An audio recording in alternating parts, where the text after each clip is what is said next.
सवारी नहीं, जंग लड़ने के लिए निकले हैं। इस्लाम और कुफ्र की, हक और बातिल की सबसे बड़ी जंग, मारकतुल आरा जंग, फैसला कुन जंग। क्या इसके बाद या तो इस्लाम रहेगा या इस्लाम लुट जाएगा। मक्का के लोगों ने फैसला लिया था कि मक्का के लोग अब मोहम्मद और मोहम्मद के साथियों को मिटाकर दम लेंगे, फिर इसका नाम लेने वाला नहीं रहेगा कोई। ऐसी तैयारी के साथ आए थे आका सल्लल्लाहु अलैहि वसल्लम। अपने साथियों को लेकर के पहुंचते हैं। अल्लाह ने मुसलमानों को मुकल्लफ बनाया है अपनी हैसियत और सलाहियत के मुताबिक मेहनत करने का। आपके अंदर जितनी सलाहियत है, आप गुजरात को मत देखिए, आप केरल को मत देखिए, आप चेन्नई को मत देखिए, आप बंबई को मत देखिए, आप दुबई को, कतर को मत देखिए, आप इंग्लैंड को मत देखिए। आप अल्लाह ने जितनी सलाहियत दी दीन को बचाने के लिए, इस्लाम को बचाने के लिए, कुरान को बचाने के लिए, अहादीस को बचाने के लिए, खत्म नबूवत को बचाने के लिए, इस्लाह माशरा के लिए, तालीम को फैलाने के लिए आप अपनी सलाहियत का इस्तेमाल। अल्लाह आपसे इतना ही पूछेगा क्या आप मजदूर थे, आप 100 दिन कमाते थे तो 2 दिन निकालते थे कि नहीं निकालते? आपसे अल्लाह ये नहीं कहेगा कि 100 निकालते थे। हमारी नजर कहां मस्जिद बनेगी तो गुजरात वाले आए, भटकल वाले आए, नजर उठा के देखते हैं। ये ईमान की कमजोरी की अलामत है मुसलमानों। एक मराबे में करोड़ों बिल्डिंग बन सकती है अपनी, और मस्जिद बनाने की बारी आए तो सऊदी अरब की मस्जिद कहीं से मिल जाती है। ये बेशर्मी हल हो रहे मुसलमानों। जब मुसलमान इतने बेशर्म होंगे, इतने बेहया होंगे कि अपना घर लाख नहीं करोड़ों रकम लगा करके बनाएंगे, लेकिन जब अल्लाह का घर बनाने की बारी आए तो एजेंटों को बुलाएंगे। जो एजेंट 5 लाख की मस्जिद में 3 लाख लगाते हैं और 2 लाख खुर्द बुर्द करके सब खा जाते हैं। मस्जिद देखते ही सब समझ जाते हैं कि ये बेनूर मस्जिद, इसके ईंट, इसके गाड़े, इसके सीमेंट, इसके रंग, इसके पोताई और इसके केवाड़ खिड़की और इसके अंदर जो लगा हुआ है उसकी बेसबाती, उसकी कमजोरी और उस रंग के अंदर कोई चमक नहीं, कोई दमक नहीं, उसको देख करके आदमी समझ जाता है। तो लोग कहते हैं, बहुत से लोग भूले भटके कह देते हैं कादियानी मस्जिद लागू। हम नहीं कहते, ऐसा नहीं है। हम ऐसे लोग पूछते भी हैं कि क्या ऐसा ही है कादियानी के? नहीं, कादियानी के नहीं। ये तो सही माने में अच्छे मुसलमान लोग भेज रहे हैं, लेकिन यहाँ बीच में कमाई करने वाले कमाई करके गड़बड़। मैं इस राज को खोलने के लिए यहाँ नहीं बैठा हूँ, मैं सिर्फ अपनी कमजोरी बयान करने के लिए बैठा हूँ कि हम लोग बेगैरत तो इतने कमजोर हो गए कि अपना घर तो बन रहा है, लेकिन अल्लाह का घर बनाने की बारी आए तो दुनिया वालों को देखते हैं कि वो आके बनाए हैं। ये हमारे अंदर बेदारी की कमी की वजह से हो रहा है। हमें अल्लाह के घर में पैसा लगाने का भी जज्बा पैदा नहीं है। जिन लोगों के अंदर जज्बा है तो वो बेचारे कुवैत से भेज रहे हैं। जज्बा है तभी तो भेज रहे हैं, वो तो सही भेज रहे हैं। वो चाह रहे हैं कि 10 लाख की मस्जिद बने, सही बने। अब यहाँ हम और आप खाने वाले हैं तो मेरे भाई मैं क्या कह रहा हूं, जरा ध्यान से सुनिए। अल्लाह ने इतने का मुकल्लफ हमको बनाया है जितनी हमारी सलाहियत, हमारी जो सलाहियत है हम उसका इस्तेमाल कर रहे हैं कि नहीं कर। अल्लाह ये नहीं कहेगा बड़ी यूनिवर्सिटी क्यों नहीं बनाई, अल्लाह कहेगा तुम गांव वाले मिलकर एक मकतब चला सकते थे कि नहीं, 100 रुपया फी घर महीना दे सकते थे कि नहीं, दे सकते थे। शादियों में जाकर के 500 रुपया देते हैं तब भी शर्म लगती है। पैसा तो है नहीं। अब मुफ्ती साहब का नाम चल रहा है, मुफ्ती जसीम साहब आए हैं दावत में। भाई मुफ्ती जसीम साहब जलसा में आते हैं, जुलूस में आते हैं, इसमें आते हैं, उसमें आते हैं। अब शादी में आए तो फ्री में खा के चले गए, मालूम हुआ कि 500 लगा दिए तो अब शर्म लग रही है कि कैसे 500। एक बचा हम लोग तो देते ही नहीं, क्या देते हैं। एक बात कह रहे हैं, आप जाते हैं मास्टर साहब, डॉक्टर साहब, मुखिया साहब, तो 500 रुपया देने में आपको शर्म लगती है। अब नॉर्मल घर के लोग 500 रुपए देते हैं, वरना अब आप नामवर हैं तो 1000 रुपया आपको देना पड़ता है।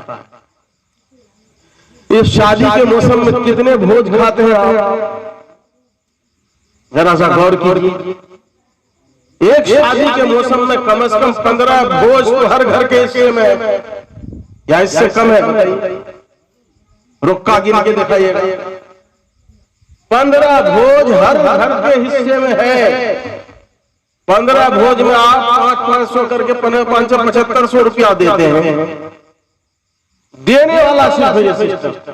बाकी आपके खास लोगों का रिश्ता हो रहा है, शादी हो रही, तो उसमें आपका अलग खर्चा अलग है। दान अलग दीजिए, लड़की के हाथ में अलग दीजिए, दूल्हा के हाथ में अलग दीजिए, पनवा अलग दीजिए, यही नहीं करते हैं। बीवी पनवा देगी, शौहर जो है चुमाना देगा, और फिर जो जहेज का सामान अलग से लगेगा, और फिर अगर बहन की बच्ची है तो अब उसकी तरफ से प्रेस है, मोटरसाइकिल का दुआ है। अब आप सूद का पैसा उठाइए, बंधन दीजिए, कुछ करिए, हर हाल में आपको देना पड़ता है। ये सब करेंगे हम आसानी के साथ। ये सुरजापुरी कौम खासतौर पर ये सब करने में बहुत आफियत महसूस करती है, तकलीफ उठा उठा के ये काम करें। ये ऐलान नहीं कर पाता है कि भाई न हम तुमको दे पाएंगे न हम तुमसे लेंगे। हमारी बेटी की शादी होगी, हम समझेंगे, हम तुमको दे नहीं पाएंगे, हमको जितनी खुशी होगी हम देंगे। तुम्हारे दबाव की वजह से हम जो है मरवारी के यहाँ पैसा उठाए, हम इंटरेस्ट पर कहीं से पैसा उठा के आपको दे, ये नहीं होगा। यहाँ तो लालच है कि आज हम देंगे तो किसी को वो भी देंगे। खैर ये सब मौजूद पर मैं अभी जाना नहीं चाहता हूँ। मैं ये कह रहा हूँ कि आप और हम कम से कम एक मौसम में हर साल, ज्यादा नहीं 15 ही मान लीजिए, 15 शादी तो कम से कम अटेंड करते हैं। 15 शादियों में बाज शादी ऐसी हैं जिनमें आपका एक शादी में 4-5 हजार रुपया खर्चा है। और अगर गरीब घर है, गरीब तो नहीं बोलना चाहिए, कमजोर अगर घर है, कमजोर आदमी है, तो उसका भी कम से कम 2-4 शादियों में ऐसा होता है कि 2000-3000 तक खर्चा हो जाए। और अल्हम्दुलिल्लाह गरीब के इलाके में बहुत कम है। ये सिर्फ ज़हन के लिहाज से और दिमाग के लिहाज से गरीब। महीना में गोश्त खाते हैं कम से कम 2000 रुपया। गरीब कौन चीज, गोश्त लेने जाते तो 1 किलो लेने में शर्म लगती है, 2 किलो होना चाहिए। मेहमान जिस दिन आता है 1 किलो गोश्त लीजिए तो औरतें शर्मिंदा कर देती कि बना मिला, कबाब करने में कोफ्ता करने। ये कहां बोल रहा हूं मैं, कहां ले जा रहा हूं? हमारा गोश्त में खर्चा इतना। अब अल्हम्दुलिल्लाह सबके बाल बच्चे कमाने वाले हो गए। इक्का दुक्का समाज में ऐसे लोग हैं जिनका कोई नहीं आता, यकीनन वो कमजोर है। हम सब की जिम्मेदारी है कि उनका ख्याल रखें। लेकिन ऐसे लोग अब बहुत कम है समाज में। फिर ऐसे लोगों के लिए सरकार मदद में उतरी हुई, सरकारी फंड उसको सही से अगर पहुंच जाए तो उसके गुजारा हो जाए। कहने का मतलब यह है कि हम ज़हनो दिमाग के लिहाज से गरीब हैं, सही माने में गरीब नहीं है। इसलिए गरीब नहीं है कि ये जलसा ही में पिंडाल लग गया गरीब वाला। किसी की भी शादी होती है तो क्या इतना पिंडाल पर राजी हैं आप? बताइए, किसी की भी शादी इतना पिंडाल तो आप उस दिन बुलाते हैं, लगाते हैं जिस दिन आपके यहाँ बातचीत करने के लिए, बैठक होने के बावजूद ये लगता। पहले जमाने में तो नहीं लगता था। पता ये चला कि कोई गरीब नहीं है, ये ज़हन और दिमाग सिर्फ गरीब है। तो 15 शादियों में आप जो शिरकत करते हैं, अगर आप 500 का हिसाब लगा लीजिए, 300 का हिसाब लगा लीजिए, तो 4500 रुपया आप जुर्माना देते हैं। कमजोर लोग भी 300 से क्या कम देंगे, बेचारे शर्मा जाते हैं। सब दे रहे हैं तो हम क्या करेंगे, चाहे उधार लेके देना पड़ा। 1500-4500 रुपया आप दे रहे हैं, हम आपसे ये कहते हैं कि 500 और बढ़ा दी। ज्यादा मत दीजिए, साल में 500 रुपया आप फिक्र इंसानियत कमेटी को दीजिए। आप 4500 रुपया खामखा दे रहे हैं, उससे आपको कोई फायदा होने वाला नहीं, क्योंकि आप वहां दे रहे हैं अपनी इज्जत बचाने के लिए। दावत दे दिया तो की करूं, तो आपको सवाब क्या मिलेगा? तो फायदा कुछ नहीं है, सिर्फ नाक बचाने के लिए दे। आप 4500 को दीजिए अपनी रस्में रवाज सबको निभाइए, कोई मना नहीं करता। अपने अखलाकियात को आप बुलंद रखिए, अच्छी बात, लेकिन 500 रुपया और एक कर दीजिए ना। सालाना आप हर घर से 500 रुपया फिक्र इंसानियत को दे दीजिए। बाकी बच्चों की जो फीस है मकतब में, आप उसको अदा करते रहिए। जिनके बच्चे हैं वो बच्चे, जिनका बच्चा नहीं है या जिनका बच्चा बच्ची है, वो अलग से 500 रुपया फिक्र इंसानियत कमेटी को दे साल में। मेरे भाइयों बुजुर्गों दोस्तों, ये फिक्र लेने वाला, फिक्र लेकर खड़ा होने वाला जल्दी मिलता नहीं, याद रखिए। सबको अपनी अपनी फिक्र पड़ी है, दुकान की, मकान की, जायदाद की, जमीन की, प्रॉपर्टी की। बहादुरगंज में कहाँ जमीन लेंगे, कैसे, कै महीना में बेचेंगे तो कितना रुपया बनेगा, कै लाख रुपया। अब 30 की फिक्र।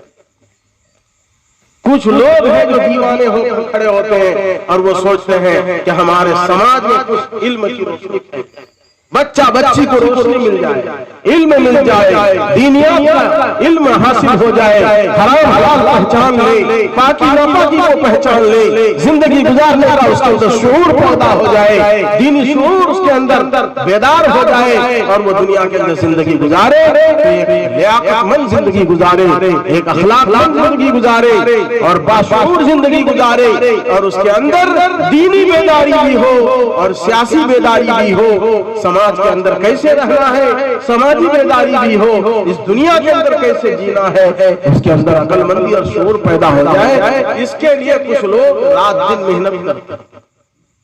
फिक्र इंसानियत कमेटी में जो लोग हैं, उनसे आप पूछिए कि आपने 1,32,000 का हिसाब दिया, तो हिसाब दिया तो किसका किसका, जलसे का, इसका उसका और मकतब के मुदर्रिस का। आप क्या लिए इससे, उसका तो हिसाब दिया ही नहीं। पता है चला जो रात दिन खट रहे हैं, रात दिन मेहनत कर रहे हैं, कंप्यूटर में भाग भाग के कागज बना रहे हैं, मुफ्ती साहब की खुशामद कर रहे हैं, फला साहब का खुशामद कर रहे हैं, गांव वालों का आकर के पैर पकड़ रहे हैं, मुखिया सरपंच का पैर पकड़ रहे हैं, उनको आपने क्या दिया? वो बेचारा अपना हिसाब से है आपको कि मुझे भी 5,000 रुपया महीना मिला है। पता है चला कि उनके अंदर एक दीवानगी, उनके अंदर एक जुनून है। यानी फिक्र इंसानियत कमेटी के मेंबरान ये जुनूनी हो गए, ये मजनून हो गए हैं, ये दीवाने हो गए हैं, ये इल्म के आशिक हो गए हैं कि किसी भी तरह से समाज में इल्म का नूर फैले, इल्म की रोशनी फैले, कोई भी बच्चा बच्ची इस तरह न रहे जिसको इल्म न। अब ये है कि कुछ लोग तो ऐसे हर जमाने में खड़े होते हैं। अब समाज की जिम्मेदारी है, समाज के हर फर्द की जिम्मेदारी है कि वो उनका सपोर्ट करे। देखिए अल्लाह हर इंसान को ऐसा नहीं बनाया कि उसके अंदर तहरीक पैदा हो, जज्बा पैदा हो कि इसको कुछ करना है, वो नहीं होता है। लेकिन समाज के हर आदमी में ये जज्बा अल्लाह ने दिया है कि हम भी कुछ हिस्सा लें। आगे तो नहीं बढ़ सकते हम, लेकिन कोई आगे बढ़ा तो उसके पीछे हम भी साथ, राय से, मशवरे से, दामे, दिर में, सुखने, कदमे, जैसे भी हो साथ देना है जितना हमसे हो। मैं शुरू ही में कहा आपसे बयान के दौरान कि अल्लाह ताला आपको और हमको इतने ही का मुकल्लफ बनाया है जितना हमारी सलाहियत है, जितनी ताकत है हमारे अंदर, उससे ज्यादा का अल्लाह हमको जिम्मेदार नहीं बनाया। मास्टर है तो मास्टर के हिसाब से, डॉक्टर है तो डॉक्टर के हिसाब से, मुखिया सरपंच है तो उसके हिसाब से, मुफ्ती मौलाना है तो उसके हिसाब से, और जन मजदूर है तो उसके हिसाब से, हर एक का हिस्सा लगना चाहिए। जो वैसी भी मदद कर सकता है वैसी मदद करे। मेरे मुअज़्ज़ज़ दोस्तों, काम करें और काम करके हिसाब किताब भी दिखाएं, इतना सस्ता नहीं इस दौर में। आप सरकारी मदरसे के सेक्रेटरी साहब से एक बार पूछ लीजिए कि आप 2 साल का हिसाब दिखाइए, देगा? हालांकि अखलाकी जिम्मेदारी है, देना चाहिए, नहीं दे तो बन के हिटलर हो जाता। ये अल्लाह का बहुत करम और फजल है कि आपके बुनियादी मदारिस, ये निजामिया मदारिस और इसी तरह तंजीम वाले बेचारे आपको हिसाब दे रहे हैं कि कौन कौन चीज लिए हैं, तो हमने कौम में कहाँ खर्च किया है। वाकई जो फिक्र इंसानियत के मकासिद है, अगराज है, उनमें हमने इसका इस्तेमाल किया है कि नहीं किया है। कौम ने ये पैसा दिया है, दोस्तों ने, अहबाब ने ये पैसा दिया है, इलाके के जिम्मेदारों ने ये पैसा दिया है, तो उनके सामने बात आनी चाहिए। ये नहीं कि हम खाली उनसे लेंगे ही, उनका भी हक है कि हम उनको हिसाब दें। ये है साफ शफाफ होने की अलामत। जब तक ये कौम हिसाब देने वाली रहेगी और ये कौम हिसाब लेने वाली रहेगी, उस वक्त तक इस कौम का निजाम दुरुस्त रहेगा। हिसाब लेने वाली भी और देने वाली, हिसाब लेने का भी इस कौम में जज्बा होना चाहिए, हिसाब देने का भी जज्बा होना चाहिए। जब तक ये दोनों जज्बा बेदार है, उस वक्त तक इस उम्मत की रीढ़ की हड्डी नहीं टूटेगी इंशाअल्लाह। हिसाब देने का जज्बा और हिसाब लेने का जज्बा। हिसाब तो दे ही देते हैं, लेकिन हिसाब लेने का भी जज्बा होना चाहिए। मैं कहता हूं कहीं भी किसी मदरसे की मीटिंग में जाइए तो गोश्त भात खा के सिर्फ वापस मत आइए तारीफ करते हैं। उस मदरसे की मीटिंग में बेदार होकर बैठे। उस मीटिंग में अगर ये बात आई कि 5 लाख रुपए बिल्डिंग में खर्च हुए नई तामीर में, तो आप जरा सा उठिए, दिलो दिमाग का इस्तेमाल कीजिए, उस मदरसे के इर्द गिर्द घूमिए, घूम के देखिए कि इस साल का हिसाब है, नई बिल्डिंग किधर बनी है 5 लाख। ये है हिसाब लेने का जज्बा। और या तो पहले ही मदरसे का मुआयना कर लीजिए घूम के, उसके बाद मीटिंग में बैठिए। जब हिसाब देने वाला जिम्मेदार मुहतमिम नाज़िम हिसाब सुनाए और ये कहे कि 5 लाख रुपए नए तामीर में खर्च हुए हैं, तो आप वहां खड़े होकर पूछिए, हजरत ये नई तामीर किधर हुई है, हमारी समझ में तो नहीं आया। चूंकि आपने मदरसे का इहाता घूम के देख लिया कि कहीं नई बिल्डिंग नहीं बनी है, तब आपको वहां का मुहतमिम नाज़िम जिम्मेदार बताएगा कि आपकी नजर नहीं पड़ी, हमारी मस्जिद के पीछे घर बना है, जरा देखिए। एक बात क्या, ये है बेदारी, ये बेदारी है। अगर किसी ने हिसाब दिखा दिया कि मदरसे के अंदर गाड़ी है या नहीं है, मोटरसाइकिल है, अब मोटरसाइकिल ठीक करने में टाका दिखा दिया हो 80,000, तो आपको थोड़ा बेदार होना पड़ा। 80,000 में तो मोटरसाइकिल मिल जाती है, नहीं आप मोटरसाइकिल खर्च सही करने में 80,000 रुपया लगा दिए, कहां लगा, कैसे? हिसाब लीजिए, आपका पैसा है। हिसाब सुनने के लिए मदरसे वाले बुलाते हैं।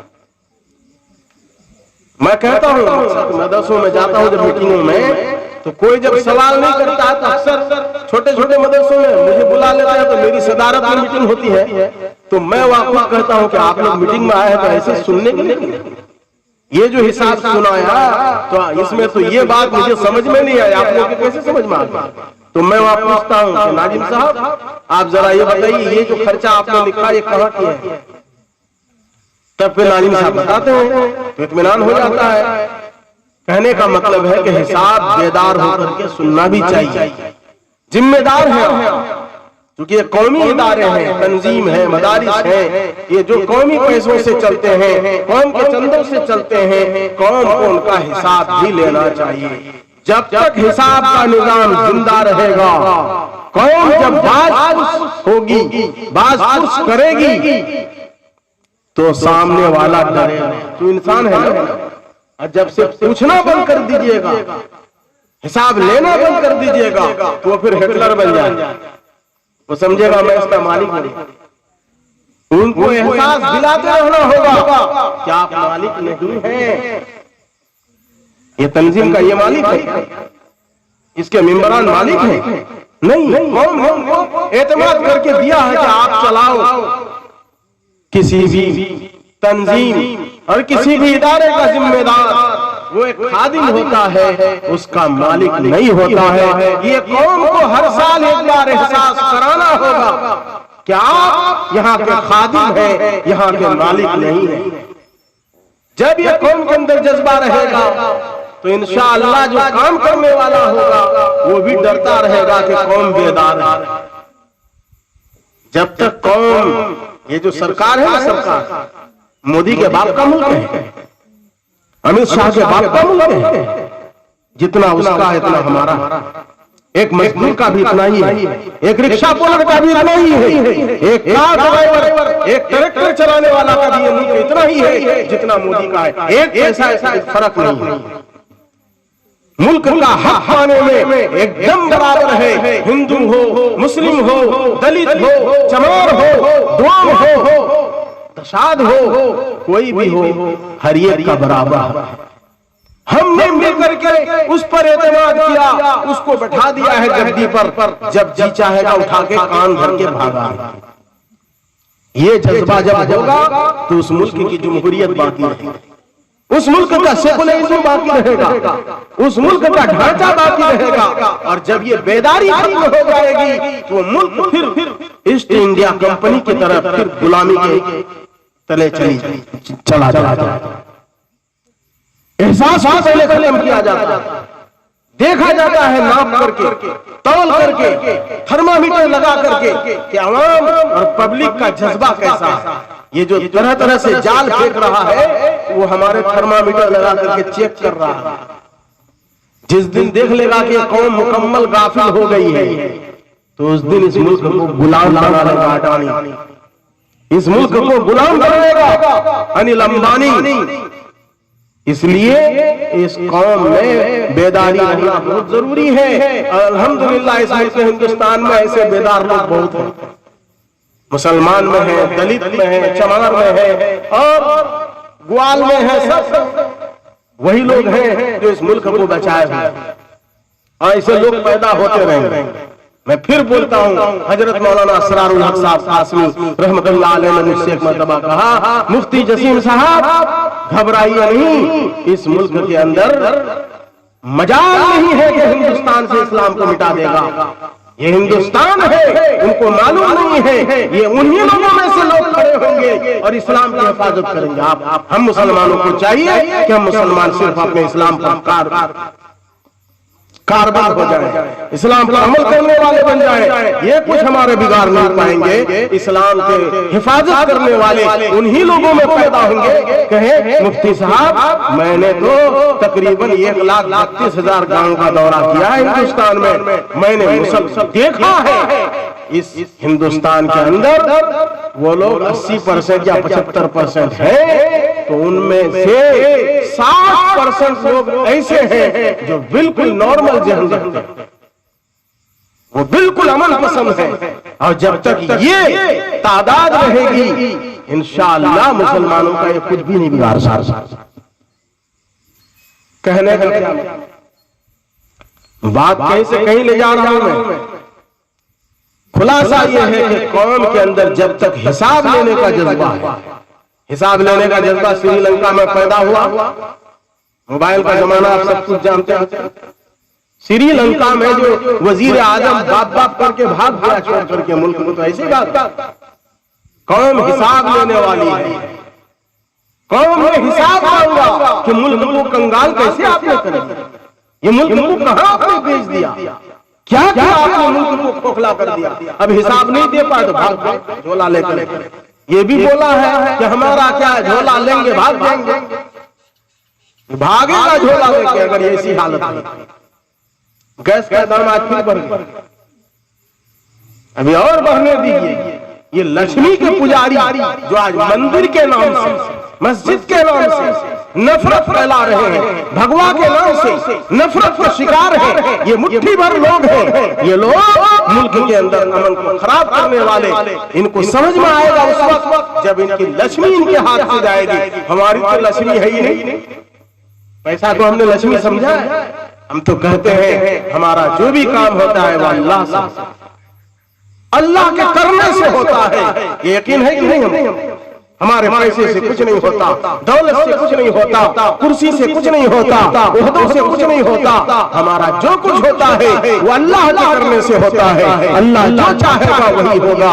और उनका तो ये कि लक्ष्मी सब कुछ, पैसा को लक्ष्मी समझते हैं ना।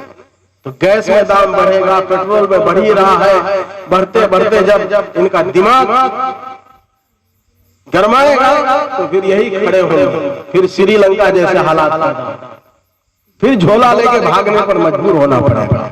क्यों? कौम के अंदर हिसाब लेने का जज्बा पैदा हो जाए।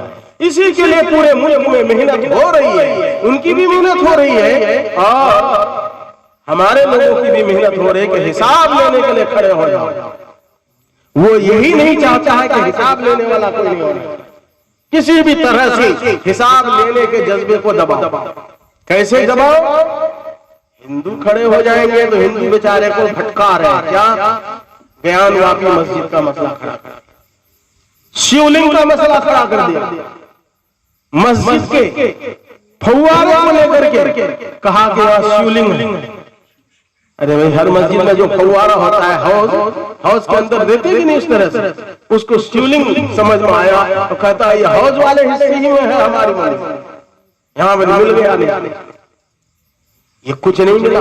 जानते हैं कि कुछ नहीं है, वो सिर्फ ये बेचारे भेड़िया किसान कौम को, ये डोंगा से पाल उठाने वाली कौम को, डोंगा से पाल उठाकर वसारा के पास जाकर लटखरा में बैठने वाली कौम को ये भटका के रखना चाहते हैं कि यही असल है हिंदुस्तान, यही कमजोर लोग असल है, इन्हीं के वोट से उनकी कुर्सी बचती है।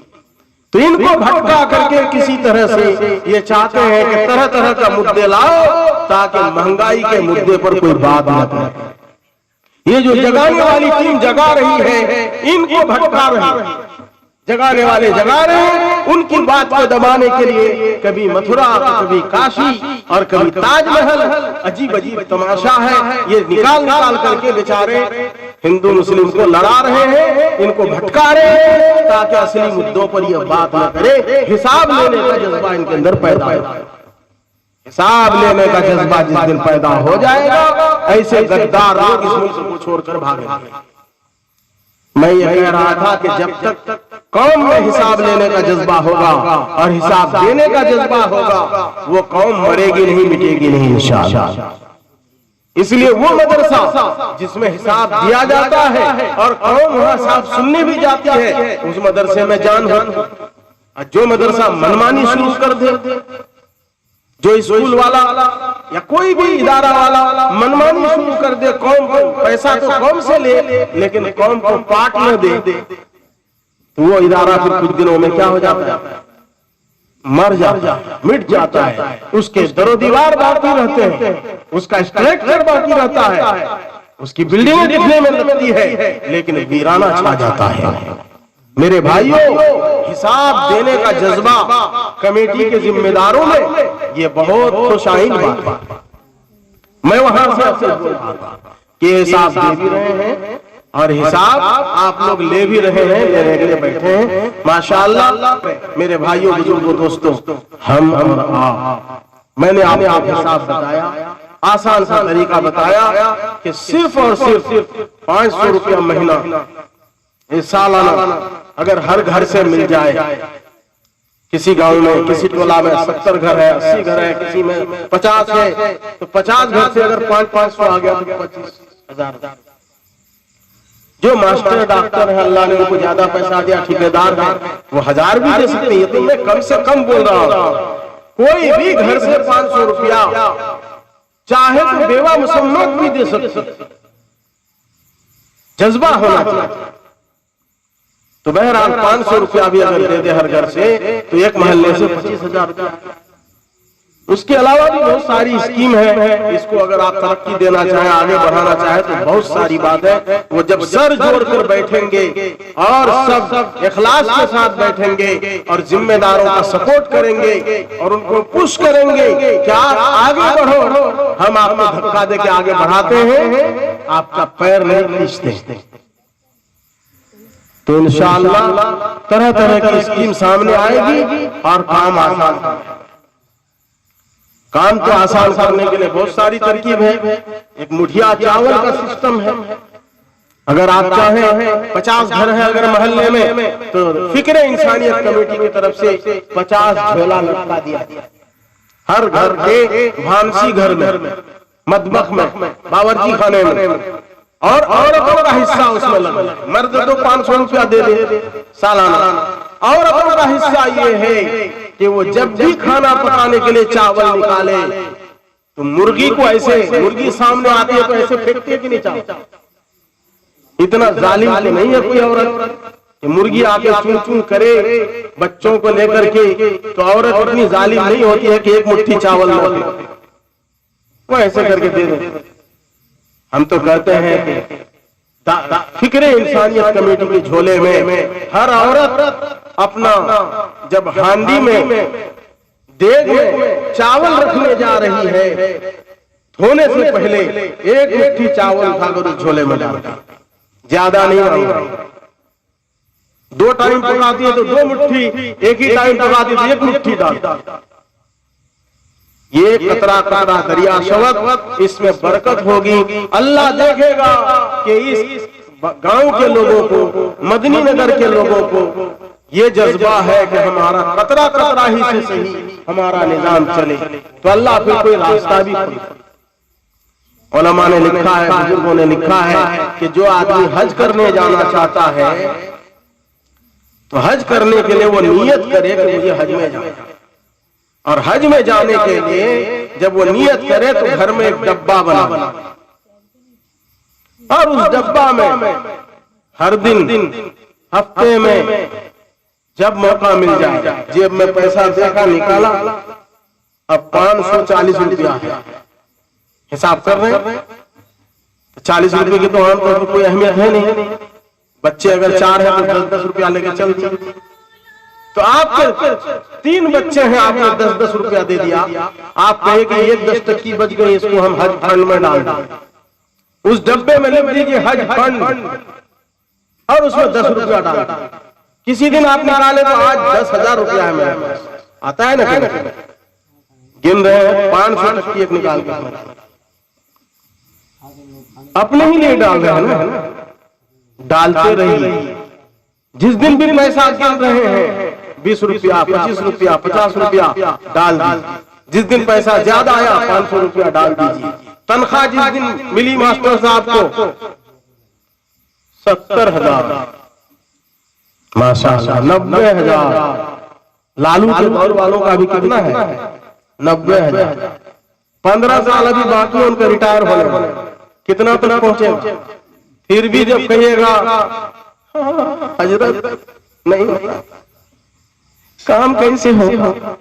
17 लाख कर्जा लिया हुआ है बैंक से, कैसे काम होगा? जरूरत से ज्यादा पैर को फैला दिया, चादर से ज्यादा पैर को फैला दोगे। किशनगंज में भी जमीन लेना है, बहादुरगंज में भी जमीन लेना है, और कल हजरत मेरे ऊपर ज़कात फर्ज हुई नहीं, मैं ज़कात फर्ज नहीं हुई तो 90,000 जो उठा रहा हूं उसी में से सदका कर दो। तो बहरहाल 90,000 रुपया मिल रहा है, किसी को 70,000 मिल रहा है, और अब के मास्टरों को 35,000 तो मिलता ही है। जिन लोगों का 18,000 17,000 था, अब तो बढ़ के 32-35,000 हो ही गया है। मदरसे के मुदर्रिसीन की अल्हम्दुलिल्लाह, हजरत की भी तो बहुत हो गई, पुराने जमाने वाले हैं। जिन लोगों की भी है, अब इन लोगों की भी 50 के आसपास हो ही गई, किसी की 60 भी पहुंच गई है बड़े मदरसे वालों। तो अब जिस दिन तनख्वाह मिल रही है 60,000, 60,000 रुपया हम लोग पहले तो पूरे साल की तनख्वाह पाते थे, अब थोड़ा बढ़ा है, लाख में पहुंचा। तनख्वाह हम लोगों की लाख में पहुंची है साल भर में। तो आप लोगों को माशाल्लाह 2 महीने में 1 लाख। तो जिस दिन आपको मिल रहा है 50,000 रुपया, उस दिन आप हज फंड में 5,000 डाल। कोई ले जाने वाला तो है नहीं, आप ही का डब्बा, आप ही की नियत है हज की, उसमें डाल दीजिए। डालते डालते डालते 2-3 सालों में जब आप देखेंगे कि डब्बा फुल हो गया, निकालिए ताला खोल कर, देखिए कितना है, निकाल के देखे 50,000 रुपया। अरे 50,000 रुपया को एक खाता खोल करके बैंक में जमा कर। और अगर हो सके तो कहीं देखिए जमीन बिक रही है, 2 कट्ठा जमीन मिल जाएगी कहीं सस्ती वाली, उसका भविष्य और मुस्तकबिल देख करके आप उसको खरीद लीजिए हज के नाम से। फिर देखिए तो 4 लाख वाला हज कितना आसान हो जाता है। 50,000 में आप 4 लाख वाला हज कर ले, नियत तो कीजिए। उलमा कहते हैं कि जब आदमी डब्बा में डालता है, थोड़ा थोड़ा डालता है, नियत ये है कि अल्लाह के घर की जियारत के लिए जाऊंगा, तो अल्लाह ही तो रास्ता निकालने वाला है। अल्लाह देख रहा है कि मेरा ये बंदा नियत कर लिया है और गरीब है, कमजोर है, एक साथ 4 लाख रुपया निकालना इसके लिए मुश्किल है, तो बेचारा डब्बा बना करके रखा है बच्चों की तरह से, हज फंड लिख दिया है उसमें। अब अल्लाह आसान रास्ता निकालता है, बस आसानी के साथ अल्लाह आनन फानन।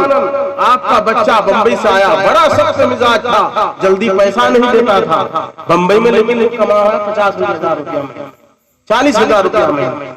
वो आया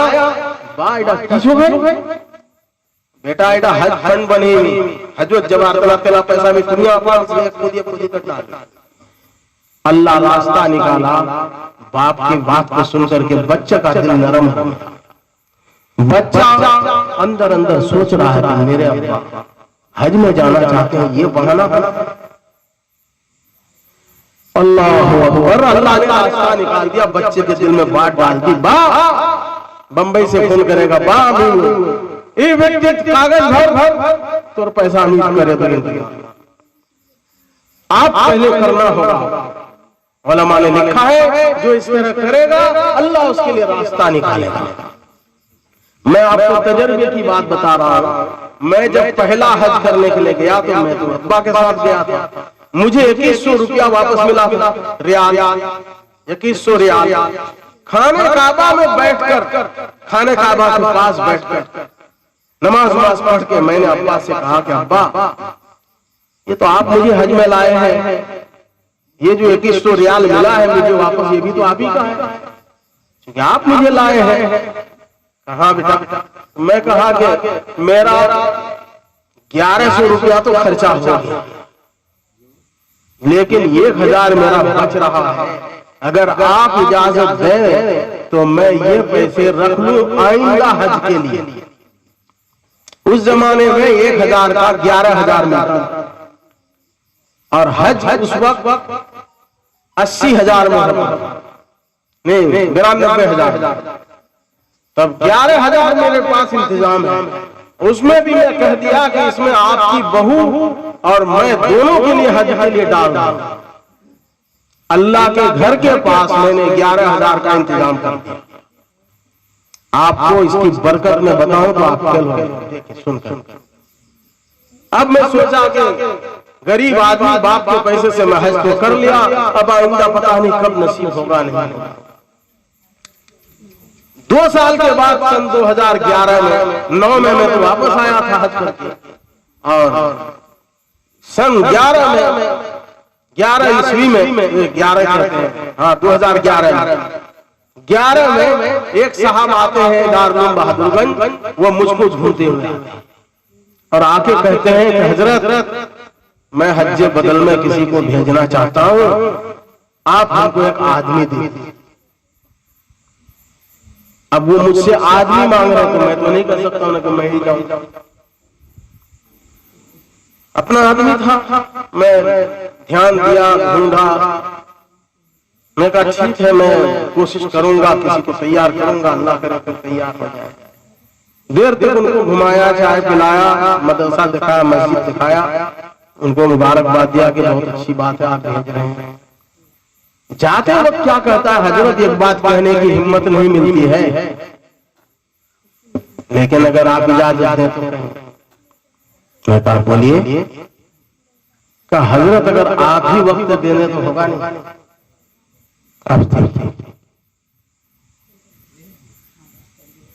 नेकी और पूछ के नेकी का दरवाजा खुल रहा, खाने काबा जाने का मसला आ रहा है, और मैं क्या कहूंगा कि नहीं। मैं कहा कि नहीं, इसमें डरने की क्या बात है, आप कह रहे हैं, आपका हम इस्तिकबाल करते हैं, लेकिन ये है कि मुझे तो हजरत से मशवरा करना हो। तो मैंने कहा कि देखिए, मुझे जरा अपने अब्बा से और हजरत से मशवरा करने दीजिए। नेक काम के लिए मशवरा किया, लेकिन उसमें था मसला है कि मैं दारुल छोड़ के जाऊंगा 40 दिन के लिए, तो मशवरा तो करना पड़ेगा। अभी हज करके आया हूं मैं 2 साल पहले, उसमें छुट्टी लेके गया हूं, अब फिर हज में जाऊंगा तो दारुल का नुकसान होगा, सबक का नुकसान होगा, तो मुझे तो मशवरा करना होगा। इसलिए मशवरा। तो अब्बा को फोन किया कि अब्बा ऐसा ऐसा ऑफर मिला है। अब्बा के खुशी की बात है, अल्लाह का घर। इधर हजरत के पास पहुंचा, हजरत से कहा कि हजरत ऐसा ऐसा एक साहब कह रहे हैं। हजरत ने कहा लब्बैक को, खुशनसीबी है। मैं ये कह रहा हूं कि मैंने तो 11,000 का इंतजाम किया था, अल्लाह ने कैसा रास्ता निकाला, इज्जत के साथ अल्लाह पहुंचाया, घूमे फिरे हज करके आए, माशाअल्लाह। वो रुपया अभी भी बचा हुआ है। इंशाअल्लाह आप दुआ कीजिए कि अहलिया के साथ उन्हीं पैसों से जाऊंगा, क्योंकि उसकी भी नियत कर लिया उसी पैसे। कहने का मतलब यह है कि हमारा काम है नियत करना, अपनी जितनी सलाहियत है, हैसियत है, उतना हमको लगाना है, आगे काम निकालना अल्लाह का काम है। बहरहाल मैं ये कह रहा था कि छोटा से छोटा काम कीजिए इस मकसद के लिए, इस फिक्र इंसानियत कमेटी के लिए, इंशाअल्लाह उसी में अल्लाह बरकत। आपसे बड़ी बड़ी रकम नहीं मांगी जा रही, बस एक निजाम के तहत जब चलेंगे, प्रोग्राम के तहत चलेंगे, तो किसी पर भार भी नहीं होगा, बोझ भी नहीं होगा, और काम मजबूत हो जाएगा। तो इंशाअल्लाह सब लोग करेंगे, कुछ नहीं जाने वाला, 500 रुपया में क्या बिगड़ने वाला, और हमारा काम बन। और उससे ऊपर जितना दे सके वो आपकी सलाहियत, आपकी हैसियत, आप खुद पहचानते हैं कि हम 1000 भी दे देंगे तो हमारा कुछ बिगड़ने वाला नहीं। बहुत से लोग ऐसा बहरहाल। तो ये फिक्र इंसानियत कमेटी के कारनामे थे माशाअल्लाह। 1.5 साल इसमें पूरे होने जा रहे हैं, 1.5 साल के अंदर 2 मकतब कायम कर दिया गया, और कामयाबी के साथ दोनों मकतब चल रहे हैं। उनके बच्चे और बच्चियों को देख करके आपको लगेगा कि यहाँ कुछ काम हो रहा है।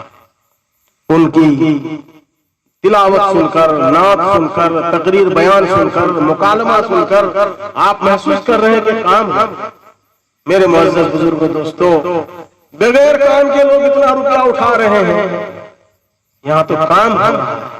इसलिए आप समझिए कि फिक्र इंसानियत कुछ काम बड़ा काम कर रही है, अपनी हैसियत से ज्यादा काम कर रही है माशाअल्लाह। गरीबों, मिस्कीनों, बेवाओं का ख्याल, और फिर तालीमी बेदारी का ख्याल, इस्लाह मुआशरा का ख्याल फिक्र इंसानियत कमेटी के मेंबरान में है। फिक्र इंसानियत के बैन तले ये काम हो रहे हैं, इसलिए हम सबको खुश होना चाहिए, और आगे की मंजिल जो हमारे सामने है उसके तरफ बढ़ने के लिए सबको रवा दवा होना चाहिए, और अपनी अपनी सलाहियतों का इस्तेमाल करना चाहिए। नाम के तो कुछ लोग इसमें मेंबर हैं जो आगे बढ़ गए हैं, बाकी तमाम लोग मेंबर हैं, तमाम लोग जिम्मेदार हैं। वो तो निजाम चलाने के लिए कुछ लोगों को जिम्मेदार बना दिया जाता है कि आप आगे रहिए, इमाम बनिए, मगर हम सब हैं, बगैर मुक्तदी के इमाम नहीं हो सकता। कोई इमाम अगर चलते हम पर का इमाम है तो सब मुक्तदी हट जाए तो इमाम का क्या होगा? इमाम की नमाज होगी? नहीं होगी, अकेले रह जाएगी। पता है चला कि इमाम उसी वक्त इमाम है जब उसके पीछे कमजोर मुक्तदी हो, कमजोर ही सही। इसका मतलब है कि इमाम को इमाम बनाने वाला ये कमजोर है। इमाम को ये फख्र नहीं होना चाहिए हम इमाम साहब। इमाम तो उसी वक्त हो जब तुम्हारे पीछे कमजोर होगा, नहीं होगा तो तुम इमाम नहीं हो। इसलिए सीना मत बुलाओ। तुम कायद हो, मुखिया सरपंच हो, तो उसी वक्त जब ये कमजोर लोग तुमको वोट देते, नहीं देंगे तो तुम कौन चीज का मुखिया, कौन चीज का सरपंच, कौन चीज का मेंबर, कोई पूछने वाला नहीं होगा। ये माला पहन करके ऐठो मत, इसलिए कि वोट मिला है गरीबों कमजोरों से, इनकी ताकत को समझो, ये है तब तुम।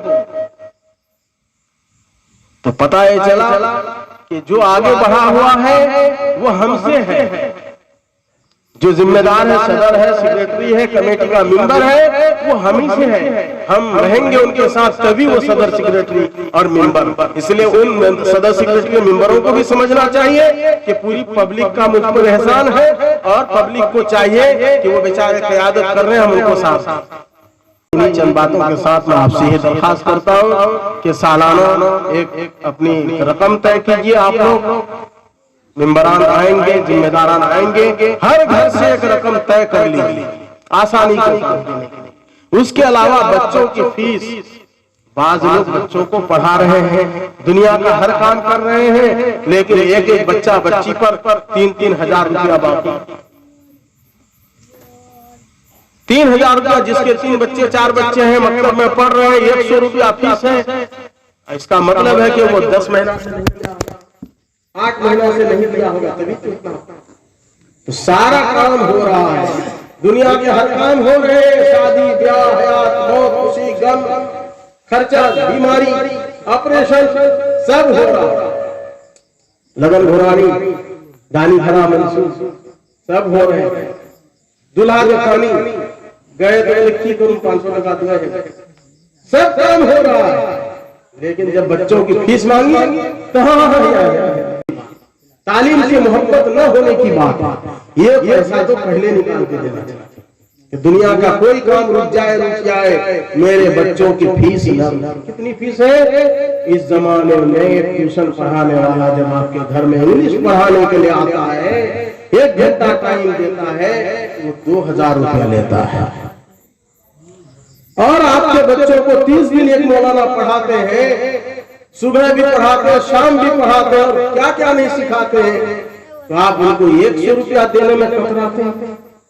एक बच्चे के फीस से आप 2000 रुपया देते हैं फीस ट्यूशन वाले को, और एक बच्चा बच्ची के पीछे आप मकतब में दीन पढ़ाने वाले के लिए 100 रुपया नहीं दे सकते हैं। आप कितना बेदार है समझ। इसलिए अल्लाह से तौबा कीजिए, जो बेचारा इतनी मेहनत करके आपके बच्चों को, बच्चियों को पढ़ा रहे हैं, पहली फीसद में उनकी फीस अदा कीजिए और हर महीना उसकी फीस पहले अदा करिए। और उसके अलावा जो 500 रुपया है वो फी घर, चाहे बच्चा पढ़े न पढ़े, आप फिक्र इंसानियत कमेटी में 500 रुपया दे दीजिए। इंशाअल्लाह ये कमेटी भी जिंदा रहेगी, ताबिंदार रहेगी, रवा दवा रहेगी, इसके अंदर हरकत रहेगी, और इसके अंदर हरकत रहेगी तो हमारा समाज भी मुतहर्रिक रहेगा इंशाअल्लाह। मेरे भाइयों, बुजुर्गों, दोस्तों, मैं चाहूंगा कि इन्हीं चंद बातों के साथ अपनी बात का इख्तिताम पजीर करूं। मेरे ख्याल से जो जरूरी बात थी हल्की फुल्की वो आ ही गई। अल्लाह ताला हम सबको कहने सुनने से ज्यादा अमल की तौफीक इनायत फरमाए। व आखिर दावाना अल्हम्दुलिल्लाहि रब्बिल आलमीन।